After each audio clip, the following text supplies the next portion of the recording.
വിദേശത്ത് നിന്ന് നാട്ടിലേക്ക് വരിക, നാട്ടിലേക്ക് വന്നതിന് ശേഷം എന്ന് പറഞ്ഞാൽ ഭാര്യയെ കൊലപ്പെടുത്തിയിട്ട് മരിക്കുക. നിങ്ങളൊന്ന് ആലോചിച്ച് നോക്കിയട്ടെ. അതായത് യുവമാർക്കിൽ എന്തിൻ്റെ കേടാന്ന്? അതോ 10 or 60 വയസ്സുണ്ട് രണ്ടാക്കും? അതാണ് നിങ്ങൾ മനസ്സിലാക്കേണ്ടത്. നല്ല സുഖത്തിൽ ജീവിക്കുന്നതാന്ന് പറയുന്നത്. അതുപോലെ തന്നെ ചില ആൾക്കാർ പറയുന്നത് എൻ്റെ അയൽവാസിയാണ്, അയാൾക്ക് ദുബായിൽ വില്ലയുണ്ട്, പിന്നെ 120 കോടിയുടെ സ്വത്തുണ്ട്. അതുമാത്രവുമല്ല, വീട് കണ്ടു കഴിഞ്ഞാൽ തന്നെ എന്ന് പറഞ്ഞു കഴിഞ്ഞാൽ ഒരു വലിയ കോടികളുടെ ആസ്തിയിൽ ഒരു കോടിക്കണക്കിന് രൂപ മുടക്കിയൊരു വീടാണ്. അപ്പോൾ ഇങ്ങനെയൊക്കെ സൗകര്യമുള്ളപ്പോൾ ഇവരെന്താണ് ചെയ്യുന്നത്, എന്തിനു വേണ്ടിയാണ് മരിച്ചതെന്ന് മാത്രം നമുക്ക് ആർക്കും അറിയില്ല. അതായത് ഇവർ തമ്മിൽ എന്താ പ്രശ്നമെന്നോ, അല്ലെങ്കിൽ ഇനി വേറെ എന്തെങ്കിലും സാമ്പത്തികപരമായിട്ട് പ്രശ്നമുണ്ടെന്നോ, അല്ലെങ്കിൽ വേറെ ഏതെങ്കിലും തരത്തിലുള്ള കടമുണ്ടോ, ഇതൊന്നും ആർക്കും അറിയില്ല. അതായത് എല്ലാവരും അതിശയപ്പെടുന്ന ഒരു മരണമാണ് കൊല്ലത്ത് നടന്നത്. സുഗതൻ എന്നെങ്ങാനാണ് ആ ഒരു പ്രവാസിയുടെ പേര്. അയാൾ വിദേശത്തേക്ക് പോകാൻ, അതായത് കുടുംബമായിട്ട് വന്നു, അത് കഴിഞ്ഞ് എല്ലാ കാര്യങ്ങളൊക്കെ ചെയ്തു. പിന്നീടെന്ന് പറഞ്ഞാൽ വിദേശത്തേക്ക് മടങ്ങാൻ നിൽക്കുമ്പോഴാണ് ഈ ഒരു വാർത്ത അറിഞ്ഞത്. അപ്പോൾ ഇതിൽ നമ്മൾ എന്താണ് മനസ്സിലാക്കേണ്ടതെന്ന് പറഞ്ഞു കഴിഞ്ഞാൽ, അതായത് ചില ആൾക്കാർക്കൊക്കെ ഇട്ടുമൂടാനുള്ള പണമുണ്ട്, പക്ഷേ അവരൊന്നും സമാധാനത്തിലല്ല ജീവിക്കുന്നത്. ഒരു കണക്കിന് പറഞ്ഞു കഴിഞ്ഞാൽ ഇതൊന്നും ഇല്ലാത്തവരാണ് വളരെ സമാധാനപ്രിയരെന്നാണ് എനിക്ക് മനസ്സിലായത്. എന്താണെന്ന് വെച്ച് കഴിഞ്ഞാൽ, ഇപ്പോൾ നിങ്ങൾക്ക് എൻ്റെ അക്കൗണ്ട് ഫോളോ ചെയ്തിട്ടുണ്ടെങ്കിൽ 200 എണ്ണ 100 എണ്ണ എന്ന് പറഞ്ഞിട്ടൊക്കെ ആൾക്കാർ നടക്കുന്നില്ലേ? അതേപോലെ ഞാൻ ഇന്ന് സൂരജ് എന്ന് പറയുന്നവൻ്റെ വീഡിയോ ഒന്ന് കണ്ടു. ആ വീഡിയോയിൽ എന്ന് പറഞ്ഞു കഴിഞ്ഞാൽ അയാൾ 2 കാലും സ്വാധീനമില്ലാത്ത ഒരു മനുഷ്യനാണ്. ഓട്ടോ ഓടിച്ചാണ് ജീവിക്കുന്നത്. അയാൾക്ക് 2 പെൺമക്കളാണ്. അങ്ങനെ ഈ ഒരു ചങ്ങാതി വന്നിട്ട് എൻ്റെ അക്കൗണ്ട് ഫോളോ ചെയ്തിട്ടുണ്ടെങ്കിൽ ഇത്ര എണ്ണാൻ തരാമെന്ന് പറഞ്ഞ് അയാൾ അക്കൗണ്ട് ഫോളോ ചെയ്തിന്. ഒരു അക്കൗണ്ടേ ഉള്ളൂ, എന്നാൽ അവർ 2 എണ്ണത്തിൽ അഡ്ജസ്റ്റ് ചെയ്ത് കൊടുത്ത് 200 എണ്ണാൻ കൊടുത്തു. ഏകദേശം 16,200 രൂപയെങ്ങായിട്ട് അയാൾക്ക് കിട്ടിയായിരുന്നു. അങ്ങനെ കിട്ടിയപ്പോഴേ അയാളോട് ചോദിച്ചൊരു കാര്യമുണ്ട്, എന്താണ് നിങ്ങൾ ഈ പൈസ കൊണ്ട് ചെയ്യാന്ന്? അപ്പോൾ അയാൾ പറഞ്ഞെന്താ അറിയാം, എൻ്റെ മക്കൾ കുറേ നാളായിട്ട് ചില ആഗ്രഹങ്ങൾ പറയുന്നുണ്ട്. അതായത് ആഹാര സാധനങ്ങൾ, അതുപോലെ തന്നെ എന്ന് പറഞ്ഞാൽ അവർക്ക് ചെറിയ ആഗ്രഹങ്ങൾ, അത് വാങ്ങിച്ചു കൊടുക്കുകയാണ് ഞാൻ ആദ്യം ചെയ്യാമെന്ന് ആ മനുഷ്യൻ പറഞ്ഞതായിരുന്നു. അതായത് ആ മനുഷ്യന് ആ ഒരു 16,000 രൂപ കിട്ടിയപ്പോഴേ അയാൾക്കുള്ള സന്തോഷം, ഇത് കാണുമ്പോൾ അയാളുടെ ഭാര്യയ്ക്കുള്ള സന്തോഷം, അതുപോലെ തന്നെ അയാളുടെ മക്കൾക്കുള്ള സന്തോഷം, നിങ്ങൾ ആലോചിച്ച് നോക്ക്. ഇതൊന്നും ഒരു 2 കോടി സ്വത്തുള്ളവന് കിട്ടുന്നുണ്ടാവില്ല. എന്തുകൊണ്ടായിരിക്കും? അതുപോലെ കോടിക്കണക്കിന് സ്വത്തുള്ളവന് ഇതൊന്നും കിട്ടുന്നുണ്ടാവില്ല. അവിടെയൊക്കെ എന്ന് പറഞ്ഞാൽ വലിയ ബംഗ്ലാവ് പോലത്തെ വീടും കാര്യങ്ങളെല്ലാം ആയിരിക്കും. പക്ഷേ ഒരാളൊരു വീട്ടിൽ നിന്നൊരു വെള്ളം ചോദിച്ചാൽ ഇവരെ കൊടുക്കാൻ ആളുണ്ടാവില്ല. അങ്ങനെയുള്ള ആൾക്കാരായിരിക്കും. അതുകൊണ്ടാണ് ഞാൻ പറയുന്നത്, ഈ പൈസ കൂടുതൽ കിട്ടുന്നതൊന്നും അല്ല നമ്മുടെ ജീവിതം. അതായത് നമ്മൾ എങ്ങനെ ജീവിക്കുന്നത്, അതാണ് ഏറ്റവും നമുക്ക് അത്യാവശ്യം പൈസ മതി. അല്ലാതെ എന്ന് പറഞ്ഞു കഴിഞ്ഞാൽ കോടിക്കണക്കിന് രൂപ ഉണ്ടാക്കിയിട്ട് ഇതുപോലെ മരിക്കുന്നതിലും നല്ലതല്ലേ? അത് നിങ്ങൾ ആലോചിച്ച് നോക്ക്. ഇത്രയും വലിയ വീടും കാര്യങ്ങളും ഇതെല്ലാം കൊണ്ട് അതായത് എന്തിനാ അയാൾ മരിച്ചതെന്ന് ഒരാൾക്കും അറിയില്ല. ഇങ്ങനെയുള്ള പലവിധ മരണങ്ങളും നമ്മുടെ നാട്ടിൽ നടക്കുന്നുണ്ട്. ഇപ്പോൾ ഈയിടെയായിട്ട് എന്ന് പറഞ്ഞാൽ ഇങ്ങനെയുള്ള കുറേ കാര്യങ്ങൾ ഇങ്ങനെ നടന്നുകൊണ്ടിരിക്കുകയാണ്. എന്താണ് ഇതിൻ്റെ സംഭവം എന്ന് മാത്രം ആരും പുറത്തു വിടുന്നില്ല. അതായത് ഇവർക്ക് കടബാധ്യതയുണ്ടോ? ഇനി കടം ബാധ്യത ഉണ്ടെങ്കിൽ തന്നെ എന്ന് പറഞ്ഞു കഴിഞ്ഞാൽ ഈ വീടും പറമ്പും സ്ഥലം വിറ്റ് കഴിഞ്ഞാൽ കടം വീട്ടിക്കൂടെ?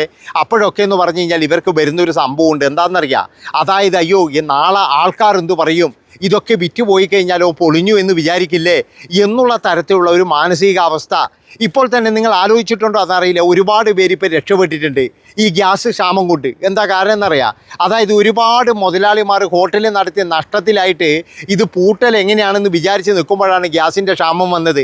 ആ ഒരു പേരും പറഞ്ഞിട്ട് ഇപ്പോൾ ഒരുപാട് മുതലാളിമാർ ഹോട്ടൽ പൂട്ടി രക്ഷപ്പെട്ടിട്ടുണ്ട്.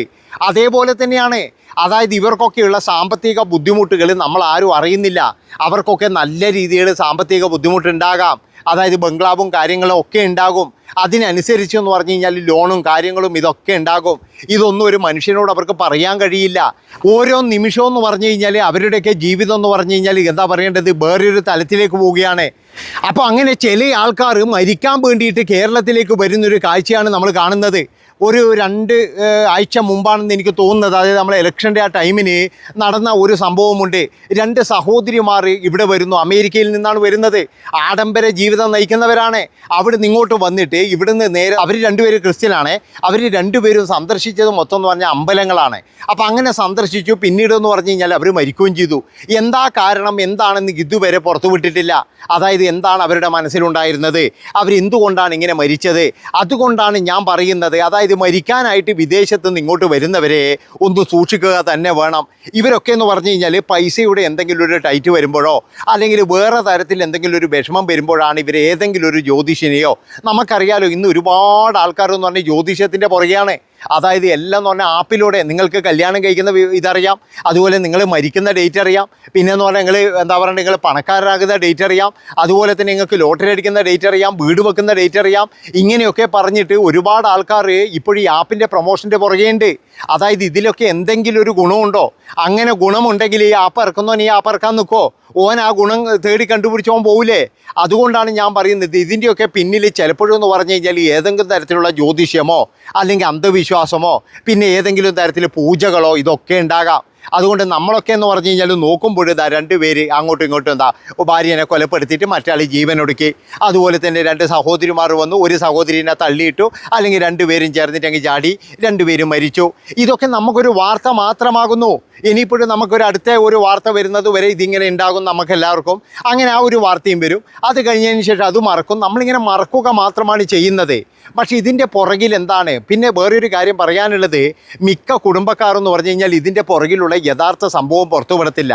അതായത് അവർക്ക് എന്തെങ്കിലും നാണക്കേട് വരുമോ, അല്ലെങ്കിൽ ഇനി ജീവിച്ചിരിക്കുന്നവർക്ക് എന്തെങ്കിലും നാണക്കേട് വരുമോ, ഇങ്ങനെയുള്ള പല കാര്യങ്ങളും ഇതിൻ്റെ പുറകിലുണ്ട്. അതുകൊണ്ടാണ് ഞാൻ പറയുന്നത്, മരിക്കാൻ വേണ്ടിയിട്ട് വിദേശത്തു നിന്നും ഇങ്ങോട്ട് വരുന്നവരൊക്കെ ആഡംബര ജീവിതം നയിക്കുന്നവരാണ്. സ്വന്തമായിട്ട് ഫ്ലാറ്റും കാര്യങ്ങളും വിദേശത്തായാലും സ്വദേശത്തായാലും ഒക്കെ ഉള്ളവരാണ്. പൈസക്കൊന്നും ഒരു ക്ഷാമവും ഇല്ലാത്തവരാണ്. ദാരിദ്ര്യം കൊണ്ടോ അല്ലെങ്കിൽ വേറെ വിഷമോ ഒന്നുമില്ല. എന്നിട്ടും എന്തിനാണ് ഇങ്ങനെയുള്ള വഴികൾ തിരഞ്ഞെടുക്കുന്നത് എന്ന് മാത്രം ഒരാൾക്ക് മനസ്സിലാകുന്നില്ല. അതുകൊണ്ടാണ് ഞാൻ പറയുന്നത്, ഇവരൊക്കെ ഒരു പക്ഷേ എന്ന് പറഞ്ഞു കഴിഞ്ഞാൽ ഭയങ്കരമായിട്ട് മാനസിക സംഘർഷങ്ങളിലൂടെ ആയിരിക്കും കടന്നു പോകുന്നുണ്ടാവുക. കാരണം ഇവരുടെ മുന്നിലുള്ളതൊക്കെ എന്ന് പറഞ്ഞാൽ വലിയ വലിയ ആൾക്കാരാണ്. ഈ വലിയ വലിയ ആൾക്കാർക്കുള്ള കുഴപ്പം എന്താണെന്ന് വെച്ച് കഴിഞ്ഞാൽ മറ്റുള്ളവൻ്റെ ദുഃഖം കാണാനോ അല്ലെങ്കിൽ എന്ന് പറഞ്ഞാൽ മറ്റുള്ളവനുമായിട്ട് സംസാരിക്കാനൊന്നും അവർക്ക് സമയം ഉണ്ടാവില്ല. നിങ്ങളൊരു 10 ബിസിനസ്സുകാർ എടുത്തു കഴിഞ്ഞാൽ ആ 10 ബിസിനസ്സുകാരും ദുഃഖിതരായിരിക്കും. കാരണം എന്താണെന്ന് വെച്ചാൽ അവരുടെ കൂടെ കൂടാനോ അല്ലെങ്കിൽ അവരുടെ കൂടെ കമ്പനി അടിക്കാനോ ഒന്നും ഒരു മനുഷ്യന്മാരുണ്ടാവില്ല. എന്താണെന്ന് വെച്ചാൽ ഇവരൊക്കെ എന്ന് പറഞ്ഞു കഴിഞ്ഞാൽ ഭയങ്കര ബിസിയായിരിക്കും. ഓരോരുത്തരും അവരവർ ബിസിയായിരിക്കും. അവർക്ക് വേറൊരാളോ കാര്യങ്ങളോ ഒന്നും ഉണ്ടാവില്ല. അവർക്ക് തുറന്നു പറയാനൊരു സുഹൃത്തുണ്ടാവില്ല. അങ്ങനെയാണ് പലപ്പോഴും എന്ന് പറഞ്ഞാൽ പല ആൾക്കാരും ഇങ്ങനെയുള്ള വഴികൾ തിരഞ്ഞെടുക്കുന്നത് എന്നാണ് എനിക്ക് തോന്നിയിട്ടുള്ളത്. ഒരു പക്ഷേ ഈ മരിച്ച സുഗതൻ എന്ന് പറയുന്നയാൾക്ക് ചിലപ്പോൾ ഒരുപാട് മാനസിക സംഘർഷങ്ങൾ ഉണ്ടാകാം. അത് കേൾക്കാനോ അല്ലെങ്കിൽ അത് തീർക്കാനോ ഒരാൾ പോലും ഉണ്ടാവില്ല.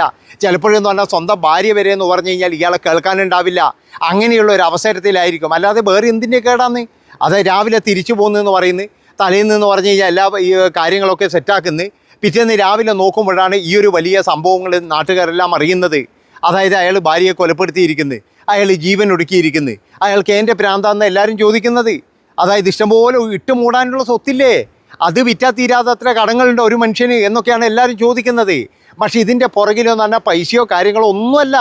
ഇതിൻ്റെ പുറകിൽ അയാൾക്ക് കൃത്യമായിട്ട് അയാളെ കേൾക്കാൻ ഒരാളില്ല. അതാണ് ഇതിൻ്റെ ഏറ്റവും വലിയൊരു പ്രശ്നം എന്ന് പറഞ്ഞു കഴിഞ്ഞാൽ. ഒരു പക്ഷേ എന്ന് പറഞ്ഞാൽ അയാളെ കേൾക്കാൻ ഒരു 2-3 ആൾക്കാരുണ്ടെങ്കിൽ അയാൾ ഒരിക്കലും ഇത് ചെയ്യത്തില്ല. ചില ആൾക്കാർ പറയുന്നുണ്ട്, ഞാൻ സോഷ്യൽ മീഡിയ നോക്കാറില്ല, ചില ആൾക്കാർ എനിക്ക് വാട്സാപ്പില്ല, ചില ആൾക്കാർ ഫേസ്ബുക്കിൽ ഒന്നുമില്ല. എന്താ കാര്യം എന്നറിയാം, അവർക്കൊക്കെ ഇതൊക്കെ ചെയ്യണമെന്നുണ്ട്. പക്ഷേ ഇത് ചെയ്യുന്നത് എന്തോ ഒരു കുറച്ചിലാണ്. അതായത് നമ്മളിപ്പോൾ ഫേസ്ബുക്കൊക്കെ നോക്കുന്നതെന്ന് പറഞ്ഞാൽ എന്തോ ഒരു നാണക്കേടാണ് എന്നാണ് ചില ആൾക്കാരുടെയൊക്കെ ധാരണ. പക്ഷെ അതൊന്നുമല്ല. നമ്മൾക്കെന്ന് പറഞ്ഞു കഴിഞ്ഞാൽ എന്താണ് മാനസിക സന്തോഷം കിട്ടുന്നത്? നമ്മളിനി എത്ര പൈസ ഉണ്ടാക്കിയാലും നമുക്കിനി എന്താണ്? നമ്മൾ ചിലപ്പോഴും നല്ല മൊബൈൽ ഉപയോഗിക്കുന്നുണ്ടാവില്ല. കാരണം എന്താണെന്ന് വെച്ചാൽ അതൊരു നമുക്കൊരു പവറാണ്. അതായത് ഈ മൊബൈൽ ഉപയോഗിക്കുന്ന നല്ല മൊബൈലൊന്നുമല്ല, എൻ്റെ കയ്യിൽ കീപാഡ് മൊബൈലാണ്. പക്ഷേ നല്ല മൊബൈൽ ഉപയോഗിച്ച് കുറച്ച് പാട്ടും കാര്യങ്ങളൊക്കെ കേൾക്കുക, അതുപോലെ തന്നെ എന്ന് പറഞ്ഞാൽ സോഷ്യൽ മീഡിയ ഉപയോഗിക്കുക, നല്ല നല്ല സൗഹൃദങ്ങളെ ഉപയോഗിക്കുക, അവരുമായിട്ട് നിരന്തരമായിട്ട് സംസാരിക്കുക. ഇതൊക്കെ ചെയ്തു കഴിഞ്ഞാൽ തന്നെ എന്ന് പറഞ്ഞാൽ മനുഷ്യൻ പകുതിയായിട്ട് നല്ല രീതിയിൽ സമാധാനത്തിൽ വരും. അല്ലാതെ ഇതൊന്നും ഉപയോഗിക്കാതെ പണ്ട് ഏതൊരു പിന്നെ എന്താ പറയുക സിനിമാ താരം പറയുന്നത് ശ്രീനിവാസൻ അത്യാവശ്യം അറിയപ്പെടുന്ന ഒരു നടനാണ്. അയാൾ മദ്രാസിലേക്ക് പോകുമ്പോൾ ഒരാൾ എല്ലാവരും വന്ന് അയാളെ പിന്നെ എന്താ പറയുക സാറേ എന്തൊക്കെയുണ്ട് വിശേഷം എന്നൊക്കെ ചോദിക്കുന്നത്. അന്നത്തെ കാലത്ത് എന്ന് പറഞ്ഞാൽ ഓട്ടോഗ്രാഫും മാത്രമാണ്. ചില ആൾക്കാരൊക്കെ എന്ന് പറഞ്ഞാൽ അവരുടെ ഓട്ടോഗ്രാഫും കാര്യങ്ങളൊക്കെ വാങ്ങിക്കുന്നത്. മുമ്പിലൊരു മനുഷ്യൻ ഇങ്ങനെ ഇരുന്നിട്ട് എന്താണ് നിങ്ങൾ ചെയ്യുന്നത് എന്ന് ചോദിക്കുകയാണ്. അപ്പോൾ ശ്രീനിവാസൻ പറഞ്ഞു ജോലിയൊന്നുമില്ല അല്ലേ, അത് ശരി എന്ന് മാത്രമാണ് അയാൾ പറഞ്ഞത്. കാരണം എന്താണെന്ന് വെച്ചാൽ ശ്രീനിവാസൻ എന്ന് പറയുന്നൊരു മനുഷ്യനെ അംഗീകരിക്കാൻ ആ മനുഷ്യന് കഴിയുന്നില്ല. എന്താണെന്ന് വെച്ചാൽ മറ്റുള്ളവരെന്ത് വിചാരിക്കും, അല്ലെങ്കിൽ അങ്ങനെ വേണ്ട, നമുക്കൊരു കാര്യം ചെയ്യാം, വ്യത്യസ്തനായിട്ട് നടക്കാം. മറ്റുള്ളവരിൽ നിന്നും വ്യത്യസ്തനായിട്ട് നടക്കുമ്പോഴെന്ന് പറഞ്ഞാൽ നമ്മളവിടെ ഒറ്റപ്പെട്ടു പോവുകയാണ്. അങ്ങനെയുള്ള ഒരുപാട് ആൾക്കാർ നമ്മുടെ സമൂഹത്തിലുണ്ട്. ആരുമായിട്ടും കമ്പനി ഇല്ലാതെ, അല്ലെങ്കിൽ എന്ന് പറഞ്ഞു കഴിഞ്ഞാൽ എന്തെങ്കിലും തരത്തിലുള്ള കമ്പനി ഉണ്ടാകുമ്പോൾ വീട്ടുകാരനെ പറയും, എന്താ ഓൻ്റെ കൂടി ഒന്നും നടക്കല്ലേ, അതായത് ഓന്ന് പറഞ്ഞു കഴിഞ്ഞാൽ എപ്പോൾ 24 മണിക്കൂറും വെള്ളടിച്ച് നടക്കുന്നവനാണ് എന്നൊക്കെ പറയും. പക്ഷേ നിങ്ങളൊരു കാര്യം മനസ്സിലാക്കേണ്ടത് ചിലപ്പോൾ നിങ്ങളെ കേൾക്കാൻ വേണ്ടിയിട്ട് അയാൾ മാത്രമേ ഉണ്ടാവുള്ളൂ. അങ്ങനെയുള്ള ആൾക്കാരുമായിട്ടാണ് കമ്പനി കൂടേണ്ടത്. അല്ലാതെ എന്ന് പറഞ്ഞു കഴിഞ്ഞാൽ നമ്മളെ കേൾക്കാൻ താല്പര്യമില്ലാത്ത, ഇപ്പോൾ ഇയാളുടെ കാര്യം അത് തന്നെയാണ്. എൻ്റെ ഒരു കാഴ്ചപ്പാടിൽ പറയുന്നത്, ഈ ഒരു മരണങ്ങൾ എനിക്ക് തോന്നിയത് ഇവരെ കേൾക്കാൻ ആരുമില്ല, അതായത് സ്വന്തം ഭാര്യ പോലുമില്ല. ആ ഒരു സന്ദർഭത്തിലാണ് ഇവരിങ്ങനെ ചെയ്തത്. അല്ലാതെ എന്ന് പറഞ്ഞു കഴിഞ്ഞാൽ ഇവർക്ക് സ്വത്തിനോ അതിനോ ഒന്നും ഒരു ക്ഷാമം ഉണ്ടായിട്ടല്ല. പക്ഷേ ആ ഒരു സമാധാനം എന്ന് പറയുന്ന ഒരു സംഭവമില്ല, അതില്ല. എല്ലാവരും ഹൈപ്പ് ചെയ്തോട്ടാ. ബാക്കി കാര്യങ്ങൾ പറയാനുണ്ട്, അത് അടുത്ത വീഡിയോയിൽ പറയാം.